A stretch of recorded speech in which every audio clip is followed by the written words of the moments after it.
વડાપ્રધાન શ્રી જ્યારે અરવલ્લી જિલ્લાના મોડાસા ખાતે આવ્યા ત્યારે મોડાસા કપડવંજ નડિયાદ રોડને સ્ટેટ હાઈવેમાંથી નેશનલ હાઈવેમાં ફેરવવાની જાહેરાત કરેલી.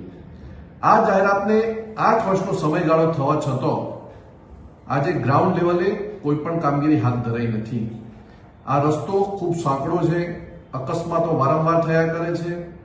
નવાઈની વાત તો એ છે કે વહીવટી તંત્રએ આ રસ્તો ફોરલેન બનાવવાની કામગીરી શરૂ કરાવવાના બદલે માત્ર આ રસ્તો દિવસ દરમિયાન મોડાસાથી નડિયાદ તરફ જતા ભારે વાહનો માટે બંધ કરવામાં આવ્યો છે.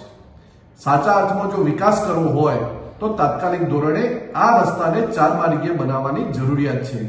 અને જો વહીવટી તંત્ર ને અને આપણા કેન્દ્રીય મંત્રી નીતિન ગડકરીજીને અરવલ્લી જિલ્લા કોંગ્રેસ સમિતિ તરફથી અમે પત્ર લખીને જાણ કરી છે. મુખ્યમંત્રીને પણ કહ્યું છે કે જો આ રસ્તાની કામગીરી ટૂંક સમયમાં હાથ ધરવામાં નહીં આવે તો પ્રજાજનોને સાથે રાખી કોંગ્રેસે આંદોલન કરવાની ફરજ પડશે.